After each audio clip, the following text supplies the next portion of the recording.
அஸ்ஸலாமு அலைக்கும் வரஹ்மத்துல்லாஹி வபரகாத்துஹ். அல்லாஹ் ரப்புல் ஆலமீன் இந்த உலக வாழ்க்கையின் அலங்காரத்தை, நிம்மதியை, செல்வத்தை, வசதியை அல்லது உலகத்தின் அலங்காரங்கள் என்று எதையெல்லாம் எண்ணுகின்றோமோ இவை எல்லாவற்றையும் அல்லாஹ் உலகத்திலே யாருக்கு வேண்டுமானாலும் தருவான். ஆனால் அல்லாஹ் ரப்புல் ஆலமீன் அவனுடைய மார்க்கத்தின் நேர்வழியை, அதன் உறுதியை, அதன் அடிப்படையில் ஏற்படக்கூடிய தியாகங்களை, மரணங்களை அல்லாஹ் அவன் தேர்ந்தெடுத்தவர்களுக்கு மட்டும்தான் அல்லாஹ் கொடுக்கிறான். நாம் கொண்டிருக்கக்கூடிய இந்த லா இலாஹ இல்லல்லாஹ் என்ற மார்க்கம் பல தியாகங்களின் அடிப்படையில் உருவாக்கப்பட்ட மார்க்கம். தங்களுடைய உயிர்களையும் செல்வங்களையும் சொர்க்கத்திற்கு பகரமாக இந்த உலகத்திலே வாழ்ந்த எம் முன்னோர்களில் பலர் அர்ப்பணித்ததால் மட்டுமே இந்த இஸ்லாம் என்ற மேடையில் அல்லாஹ் ரப்புல் ஆலமீன் எமக்கு நேர்வழியை கொடுத்து அல்லாஹ் எம்மை அமர வைத்திருக்கிறான். ஆனால் எமக்கு இந்த தியாகங்கள், இதற்கு முன்னால் வாழ்ந்த எம் முன்னோர்கள் செய்த தியாகங்களுடைய வரலாறுகள் எதையும் நாம் அறிந்தவர்களாக இல்லை. அல்லாஹுடைய தூதர் ஸல்லல்லாஹு அலைஹி வஸல்லம் அவர்களுடைய வரலாறுகள் கூட நமக்கு தெரியாது. அவர்கள் எப்போது பிறந்தார்கள், அவர்கள் எப்படி வளர்க்கப்பட்டார்கள், 40 ஆண்டுகள் அவர்கள் எப்படி வளர்ந்தார்கள், அவர்கள் மக்காவில் எத்துணை ஆண்டுகள் வாழ்ந்தார்கள், மதீனாவில் எத்துணை ஆண்டுகள் வாழ்ந்தார்கள், எப்படி மரணித்தார்கள், அவர்களுடைய தந்தை யார், தாய் யார், அவர்களுடைய மனைவிமார்கள் எத்துணை, அவர்களுடைய பிள்ளைகள் எத்துணை, அவர்கள் எத்துணை போர்க்களங்களில் கலந்து கொண்டார்கள், எத்துணை போர்க்களங்களில் அவர்கள் நேரடியாக கலந்து கொண்டார்கள், எத்தனை போர்க்களங்களை அனுப்பி வைத்தார்கள், அவர்கள் செய்த தியாகங்களுடைய வரலாறுகள் என்ன, அவர்கள் சந்தித்த போர்க்களங்களில் அவர்கள் அர்ப்பணித்த தியாகங்கள் என்ன, அவர்களால் உருவாக்கப்பட்ட சமூகம், அந்த சமூகத்தில் உள்ள நபித்தோழர்கள் அபூபக்கர், உமர், உஸ்மான், அலி, பிலால், சுமையா, அம்மார், யாசிர், இன்னும் எத்துணை லட்ச நபித்தோழர்கள். அந்த நபித்தோழர்களுடைய பெயர்கள் கூட எமக்கு தெரியாது. ஒரு சபையில் நான் கேட்டேன், ஜுலைபிப் என்ற ஒரு மனிதர் உண்டு, அவர் யார் என்று. சிலர் சொன்னார்கள், அவர்கள் நபித்தோழர்களுக்கு பிறகு வந்தவர் என்று. அல்லாஹுடைய தூதர், அவர் என்னை சார்ந்தவர், நான் அவரை சார்ந்தவர் என்று அவருடைய ஜனாசாவை அணைத்து அவர்களை தங்களுடைய கரத்தால் அடக்கம் செய்த நபித்தோழர் அவர் நபித்தோழர் என்றே பலருக்கு தெரியவில்லை. அல்லாஹுடைய தூதர் ஸல்லல்லாஹு அலைஹி வஸல்லமுடைய காலத்தில் முஅத்தா என்ற ஒரு போர் நடந்தது. அது எப்போது நடந்தது என்ற ஒரு கேள்வியை ஒரு சபையில் வைத்தேன். பலர் சொன்னார்கள், அது உஸ்மானுடைய ஆட்சி காலத்தில் நடந்தது அல்லது சஹாபாக்களுடைய காலத்திற்கு பின்னால் நடந்தது என்று. அல்லாஹுடைய தூதர் ஸல்லல்லாஹு அலைஹி வஸல்லம் அவர்களுடைய காலத்தில் அல்லாஹுடைய தூதர் 3 நபித்தோழர்களை அழைத்து, ஜெயித் நீங்கள் தலைமை தாங்குங்கள், நீங்கள் மரணிப்பீர்கள்.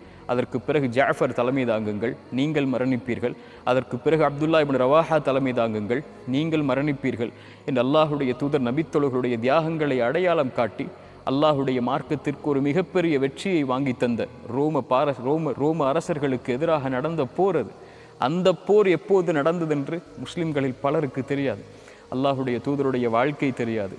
இந்த சமூகத்திலே இதற்கு முன்னால் செய்யப்பட்ட தியாகிகள், அவர்களுடைய வரலாறுகள் தெரியாது. இந்த சமூகம் எப்படி வளர்ந்தது என்று தெரியாது. எப்படி அர்ப்பணிப்புகளை கொண்டு நாம் இன்று லா இலாஹ இல்லல்லாஹுவை சுமக்கிறோம் என்று தெரியாது. நபித்தோழர்களுடைய பெயர்கள் தெரியாது, நபித்தோழிகளுடைய பெயர்கள் தெரியாது. அவர்களுக்கு பின்னால் நடந்த ஆட்சி காலத்தில் நடந்த எந்த வரலாறும் தெரியாது. ஏன் நாம் வாழ்கின்ற இந்த இந்திய நாட்டை 1000 ஆண்டுகள் முஸ்லிம் அரசர்கள் ஆட்சி செய்திருக்கிறார்கள். இன்று வரலாறுகள் மறக்கடிக்கப்பட்டு அல்லது மறுக்கப்பட்டு விட்டது. அதுவெல்லாம் மறைக்கப்பட்டும் விட்டது. அந்த வரலாற்றில் எந்த வரலாறும் எமக்கு தெரியாது. ஸலாஹுத்தீன் அய்யூபி என்ற ஒரு மிகப்பெரிய ஒரு மாமன்னன், இந்த இஸ்லாமிய ஆட்சியை உலகமெல்லாம் பரப்பிய ஒரு அரசர், ஒரு நல்லவர், அல்லாஹுடைய தூதருடைய வாழ்வை முழுவதுமாக பின்பற்றிய, குர்ஆனை முழுவதுமாக பின்பற்றிய ஒரு மிகப்பெரிய ஒரு அரசர் வாழ்ந்தார். அவருடைய வரலாறு எதுவும் தெரியாது.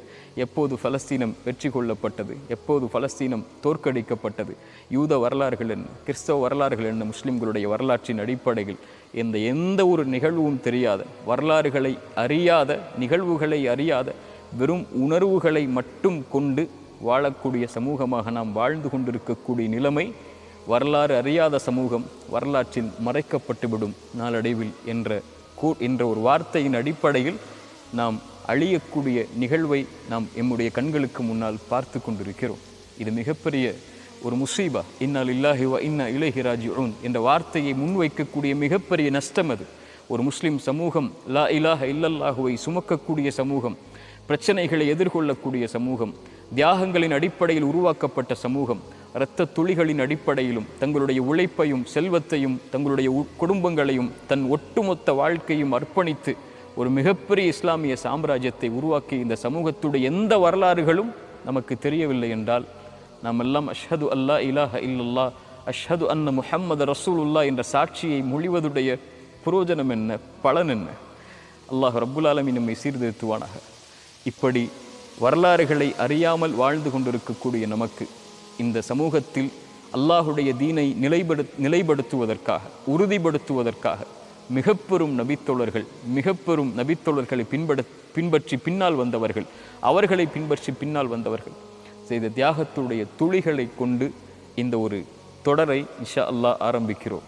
தியாகங்களின் வரலாறு என்ற அடிப்படையில் ஒவ்வொரு மனிதருடைய ஒவ்வொரு நபித்தோழர் அவர்களுக்கு பின்னால் வந்த காலத்தில் வாழ்ந்தவர்கள் அல்லது நம்முடைய காலம் வரை அல்லாஹுடைய தீனுக்காக அர்ப்பணிக்கப்பட்ட மனிதர்கள் ஒவ்வொருவரை பற்றியும் சுருக்கமாக நாம் அறிந்து கொள்ளக்கூடிய வகையில் இந்த தொடர் இன்ஷா அல்லாஹ் அமையும்.